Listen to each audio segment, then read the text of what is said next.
Truth in social media again became a big topic in the US this week after the assassination attempt on former President Donald Trump. We saw conspiracy theories from both sides. One claimed that he went golfing the next day with no bandage on his ear. That was soon debunked.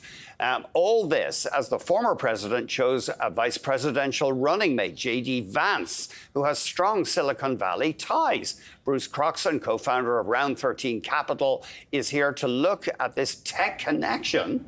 And we'll get his take on how a tech-savvy vice president may affect the struggles over regulating content. It's great to see you. Yeah, good to see you too. So I think what you have is, for those of you that don't know this guy, other than maybe by reading Hillbilly Eulogy, which he's an author, Elegy. Elegy, thank you. Sure. Because the eulogy would be death, right? Yeah, no, elegy. Yeah, sure. You know, he is a long-standing tech investor, worked for Peter Thiel.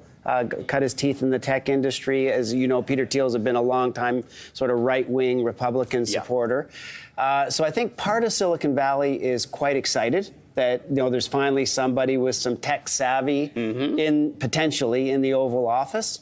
Because, you know, we've been through a history of having to explain to senators how tech works in order to make a ruling on something, and that you know, became quite a joke for a time there about how little knowledge there really was. Remember when they were trying to curtail Facebook's power and that kind of thing? Yeah. So good news, you know, that we've got somebody with some savviness going there. Yeah. For those of us that are concerned about truth in media and the increasing inability to get at the truth, which I think, as you mentioned off the top, illustrated by the recent attempt on the ex-president's life, all the conspiracy theories come out. It used to be that you had to dig for conspiracy theories. Now it's like the work is separating a conspiracy theory from any margin of truth. And we've heard such outlandish things come out over the last 3 or 4 days. So what a an example of just how crazy it's gotten out there in terms of social media platforms passing as news. So for those of us that are a fan of maybe looking for a little bit more regulation as to what passes as truth, or some kind of algorithm breakthrough to try and make sure that what you read has some modicum of truth to it, this guy is not the best news for that, because he's a Elon Musk supporter, and vice versa. Musk has been all over now, blasting his own conspiracy theories, very vocal in his support of J.D. Vance as the vice presidential pick. And, you know, one of the things he backed when he had his VC was a company started by a Canadian guy called Rumble, which is a video platform service that boasts about being completely free from cancel culture. So basically anything goes on that can pass as news or otherwise. So, you know, it's a two-headed coin, I would say, Andrew. Like, yes, great, we've got some tech savvy in the Oval Office.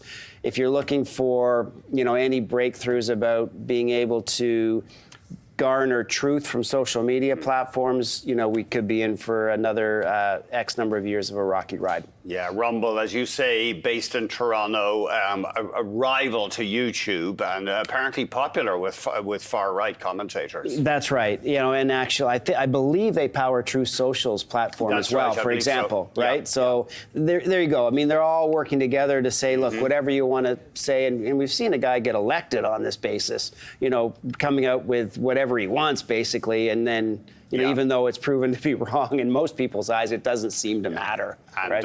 J.D. Vance, as you say, among the investors in Rumble. Correct. Yeah. It is interesting, though, we think of Silicon Valley generally as being pro-Democrat. But obviously the Republicans gaining traction there. Yeah, you know, and that's kind of the irony in all of this. There's a growing, and they've got a name for it, the alt-right, sort of right tech, alt-right tech, or there's a faction of Silicon Valley that is very anti-regulation, i.e. in favor of complete deregulation. So all of the efforts that, you know, the current administration had been using to sort of curtail the power of big tech is not necessarily going to be the case here, right? Maybe the pressing of the big tech companies continues, but most certainly the little guy that, you know, would not be subject to the same kind of rules. I think that's all off the table as far as these guys are concerned. As far as I know, when the internet was getting going, it was a very libertarian ethos, keep government out. It was, right? And I think that's, and some people will view this as very good news. I think that is going to continue under this administration. And what about tech protectionism? I mean, Biden has been no slouch about trying to cut off China from access to technology. Will Mr. Trump do under take this a different guy? course? That's a very good question. There's been very little that has come out in terms of how you do or don't do business with China. My guess would be that they are going to err on the side of protecting what we have, and they're capitalists until it starts to cut into their own bottom line, right? And I think things like security and state secrets and that probably take a backseat. It's really economic driven with these guys. If there's a threat of the Chinese company coming in and undercutting an American company that can do the same thing, their platform tends to appeal to the American base, which again, to your point, is kind of contrary to the global competitive nature of how the big tech movement started in Silicon Valley in the first place. Yeah, I mean, it's fascinating. What a battle between America and China for tech dominance. It's crazy to watch, and again, it hasn't been part of any platform so far. But tonight, let's see what this guy has to say when he takes the stage at the RNC, and that should give us a glimpse as to how the next administration potentially will run things. Should we in Canada be more alert? I mean, we know that Chinese entities have been big investors in our universities, and of course, they're harvesting research done in this country. Should we be more wary of China? I think we are. I think we should, and I think we are woefully inadequately prepared to pay more attention, which is, I think, one of the things we've fallen behind on in this country, and I think we may be due for a change in government too, and that I think is one of the pillars that we have to take a look at, because we absolutely should be, and I don't think we're equipped to do so. We have not been equipped to pay attention. Yeah. Just on, I think you touched on internet security there, and obviously that's a booming industry. And also, as far as I know, when the internet was designed, nobody really gave a thought to security and hacking and no, problems. and I think that the hackers have become increasingly more sophisticated. Yeah.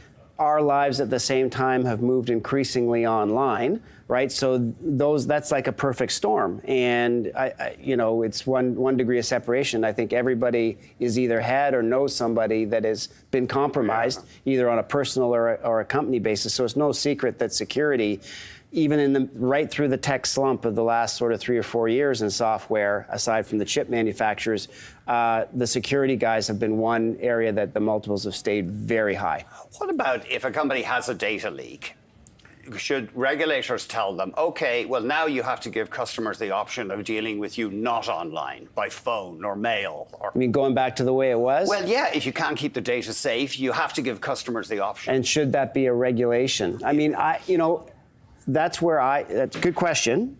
My preference would be let the customers walk with their feet, right? Unless we're dealing with monopolies, right? Like, I mean, Ticketmaster or something. Sure. Yeah. Well, yes. Good point. So, but if you're not happy with the potential breach of your data, and the company doesn't offer you an alternative way to do it, use somebody else. Right. Yeah. Go to the credit union or whoever. Whatever you need to do. Right. It's interesting. Yeah. Ticketmaster's an interesting example, because I don't know where else you go to buy tickets. Yeah, that's right. Or you could say the big banks here. I mean, it can be. Some would argue. Yeah.